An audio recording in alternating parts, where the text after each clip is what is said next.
ഉണ്ണി എന്താ ഇവിടെ വന്ന് കിടക്കണേ? വല്യമ്മാവനോട് അന്വേഷിക്കണ്ടായിരുന്നു. എന്താ വിശേഷമൊന്നുമില്ലല്ലോ? ഇല്ല, അമ്മയ്ക്കൊരു നെഞ്ചരിച്ചല് പോലെ വന്നു. ഞാൻ കൃഷ്ണവൈദ്യരെ കണ്ട് വിവരം പറഞ്ഞു. ഒറ്റ ഗുളികയിൽ ആശ്വാസമായി പോയി. വായുവിന്റെ ആണേ, മനസ്താപം കൂടുമ്പോ വായു കയറുന്ന. ഡോക്ടറെ കൊണ്ടുവരണോ? ഏയ്, എന്തിനാ? അത് വന്ന പോലെ പോയില്ലോ. ഓ, എന്താ വിങ്ങല്! ഒരു നല്ല മഴ കിട്ടിയിരുന്നെങ്കിൽ.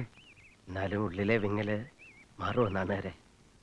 വീട്ടിലിരിക്കാൻ വയ്യ, അതാ ഇറങ്ങി നടന്നത്. മനസ്സിലിപ്പോഴും തികട്ടി വരിക നന്ദയുടെ മുഖം. പറയല്ലേ എന്റെ കുട്ടിയെ, നെഞ്ച് കലങ്ങിപ്പോയി ആ കുട്ടിയെ കണ്ടപ്പോ. ആരുടെ സങ്കടം അത്ര വരില്ല. അതിന് പോയതൊരു ജീവിതല്ലേ. അവസാനായിട്ട് വന്നപ്പോ ശ്രദ്ധിച്ചിരുന്നില്ലേ? നിലത്തൊന്നും ആയിരുന്നില്ല ആള്. പതിവില്ലാതെ എന്നെയും വിളിച്ച് ഭഗവതിയുടെ അമ്പലത്തിൽ പോയി നേർച്ചയും വഴിപാടൊക്കെ ധാരാളം നടത്തുകയുണ്ടായി. ഉവ്, ഇരട്ട സൂര്യന്മാരെ പോലെ രണ്ട് ആൺമക്കള്. ഏത് മൂർത്തിക്കാണാവോ അമ്മയോട് അസൂയ തോന്നിയത്? രണ്ടിലൊരാളുടെ ജീവൻ വേണമെന്നുണ്ടായിരുന്നെങ്കിൽ എന്റേതങ്ങ് എടുക്കായിരുന്നില്ലേ?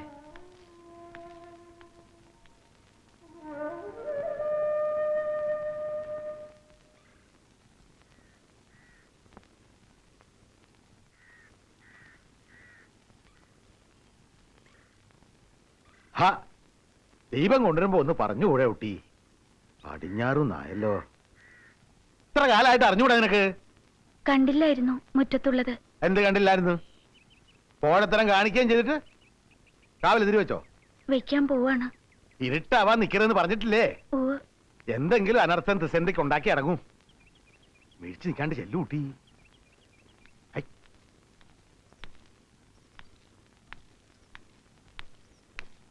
താൻ എവിടെ പോയിരുന്നോ? വെറുതെ ഒന്ന് പുറത്തിറങ്ങി. ഇരുട്ടയച്ച എന്തെങ്കിലും വെളിച്ചം കൈ കരുതണോടോ. ഉഷ്ണസഞ്ചാരം കിട്ടി എഴജന്തുക്കൾ ഇറങ്ങുന്ന സമയാ. ആരോട് പറയാൻ? കണ്ണും പൂട്ടിയുള്ള നടപ്പല്ലേ എല്ലാരും. ഒരു കാര്യത്തിലില്ലല്ലോ സൂക്ഷ്മത. ആ നാണു അവിടെ പാടത്ത് പോയിരിക്കുക, വെള്ളം തുറന്നുവിടെ. അയാളുടെ ആവശ്യം വരുമല്ലോ. പടിഞ്ഞാറുന്ന് ആരോ പുറപ്പെട്ടിരിക്കണോ? ലക്ഷണം കാണുന്നുണ്ട്. എന്താ ഉണ്ണി, ആര് വരുന്ന വല്യേട്ടൻ പറഞ്ഞ? ലക്ഷണം ഉണ്ടത്രേ, പടിഞ്ഞാറ് ആരോ വിഷം തീണ്ടിട്ട് വരണുണ്ടെന്ന്. ഈശ്വര, സമയം തെറ്റിനും മുമ്പ് എത്തിക്കാൻ പറ്റണേ.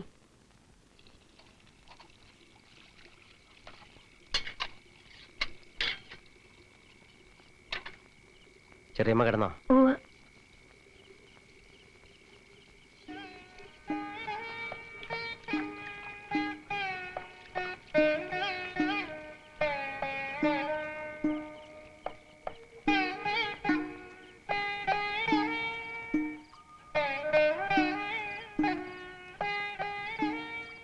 ആ കല്യാണി ഉറങ്ങിയിട്ടില്ല.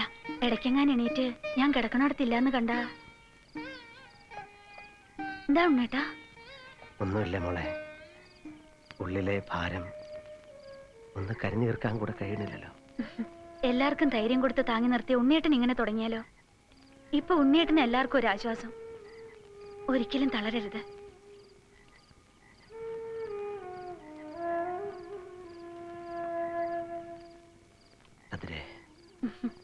ഉണ്ണിയേട്ടൻ അങ്ങനെ വിളിക്കുമ്പോഴാ എനിക്ക് അങ്ങനെ ഒരു പേരുണ്ടെന്നുള്ളത് ഓർമ്മ വരിക. ബാക്കി എല്ലാവർക്കും കുട്ടിയാണല്ലോ. നിനക്ക് മടുത്തോ മോളെ ഈ എച്ചിൽ പാത്രങ്ങൾക്കിടയിലുള്ള ജീവിതം? ഒരിക്കലും ഇല്ല ഉണ്ണിയേട്ടാ. എനിക്കൊരു ജീവിതം തന്നത് ഈ വീടല്ലേ.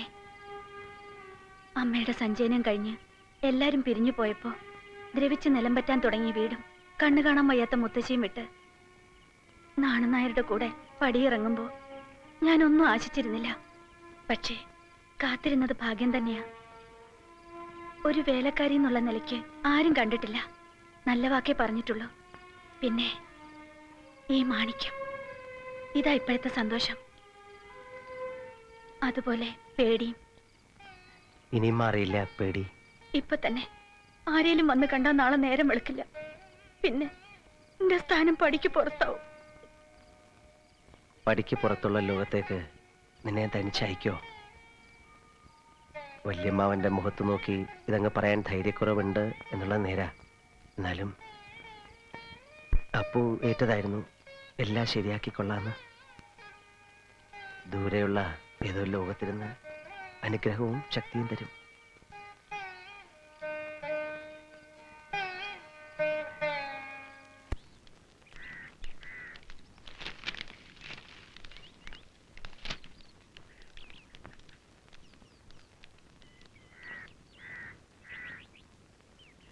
എന്താ തീണ്ടിയത്?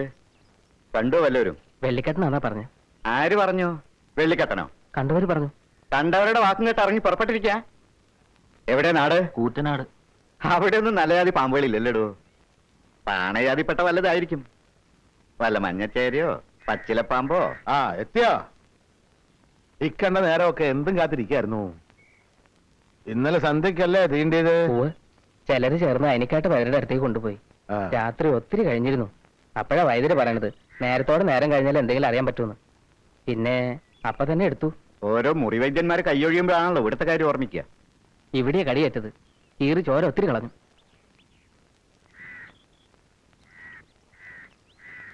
വെള്ളിക്കെട്ടൻ അല്ല മറന്നിരിക്കണോ? ആണുവേ, പത്തായപ്പുറത്തേക്ക് കിടത്തിക്കോളൂ. ഉവ്വ്.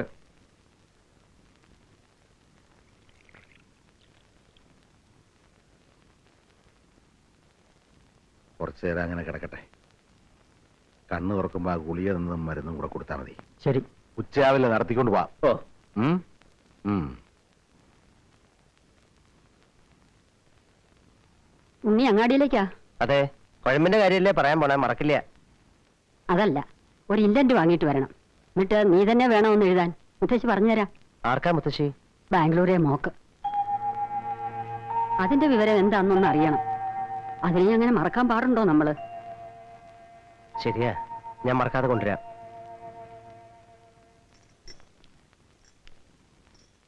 താനെങ്ങടാ? ഒന്ന് രണ്ടുപേരെ കാണണം. ഒന്ന് ബ്ലോക്ക് ഓഫീസിലും കയറണം. പുറത്തിറങ്ങാൻ മനസ്സുണ്ടായിട്ടല്ല, ഞാൻ തന്നെ ചെന്നേ പറ്റൂ. കമ്പിയുണ്ട് ബാംഗ്ലൂരിൽ നിന്ന്. കൺസ്ട്രക്ഷൻ കമ്പനിയുടെ MD തരകൻ അയച്ചിരിക്കുന്നേ. അവിടുത്തെ ലോക്കൽ സ്റ്റേഷനിൽ അടുത്ത ബന്ധുക്കൾ ആരെങ്കിലും ചെന്ന് മൊഴി കൊടുക്കണത്രേ. പേരിനൊരു ഫോർമാലിറ്റി. ആക്സിഡന്റ് ആയിരുന്നുള്ള ഉറപ്പാണ്. നമുക്ക് മറ്റു പരാതിയൊന്നുമില്ല. പിന്നെ നരേന്ദ്രന്റെ കുറെ സാധനങ്ങൾ കിടപ്പുണ്ട്. അതെല്ലാം കൊണ്ടുവരണം. എന്താടോ ചെയ്യാ? താനൊന്ന് പോവോ? ഞാൻ പോവാം. പാലക്കാട് വരെയല്ലേ കഷ്ടി പോയിട്ടുള്ളൂ. അതിനപ്പുറം കിടന്ന കുഴങ്ങോ? രാത്രി വണ്ടിക്ക് പോയാ അവിടെ എത്തുമ്പോ നാളെ രാവിലെ തന്നെ അങ്ങ് എത്തില്ലേ? വരണ വിവരം തരകനെ വിളിച്ച് പറഞ്ഞിട്ടുണ്ടല്ലോ. പോവാ. ആ, അയാൾ സ്റ്റേഷനിൽ എത്തിക്കോളും. എന്നാലേ പുറത്തിറങ്ങേണ്ടു. പരിചയമില്ലാത്ത സ്ഥലമല്ലേ? ഞാൻ പറഞ്ഞത് ഉണ്ണി മറക്കണ്ട. നന്ദമോളെ ഒന്ന് കാണണം. അവളുടെ വിലാസം തരകന്റെ ഉണ്ടാവും. ആരും ഇല്ലാത്ത കുട്ടിയല്ലേ. ഒരു തന്തയുള്ളത് ഇല്ലാത്തതിന് തുല്യാന്ന് അവൻ പറഞ്ഞിരുന്നേ. തീവണ്ടി ആഫീസിൽ ഒരു മല്ലയുദ്ധം കഴിഞ്ഞു. സീറ്റ് ഉറപ്പായോ? ആ, ഉറപ്പാക്കി. അത് മതി. ആ മാനാട്ടൊരു വിദ്വാൻ അവിടെ ജോലിയിലുണ്ടല്ലോ. ദാ. പിന്നെ പിന്നെ എന്താന്നാണ് നേരെ കയ്യില്? ഏയ്, അതൊരു എന്താ അത്? അതെ, തോർത്തുകൊണ്ടാ. ആ ചെട്ടിയാരുടെ കട കണ്ടപ്പോ ഒന്ന് വാങ്ങിയതാ. കാണട്ടെ, ഇങ്ങ് തരിക. കാണാൻ മാത്രമൊന്നുമില്ല. അല്ല, നോക്കട്ടു.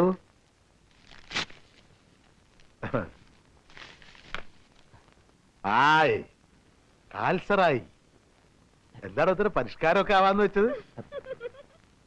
നാണുകാര് പറഞ്ഞിട്ടാ. ഞാൻ നിർബന്ധിച്ചിട്ടൊന്നല്ലേ. കുറച്ചിലല്ലേ ഈ ഒറ്റമുണ്ട് കൊടുത്തോണ്ട് ഓരോ സ്ഥലത്ത് കയറിച്ചില്ല എന്ന് പറഞ്ഞാൽ. അതും ബാംഗ്ലൂരെ. അതിട്ടുണ്ടാ യാത്ര?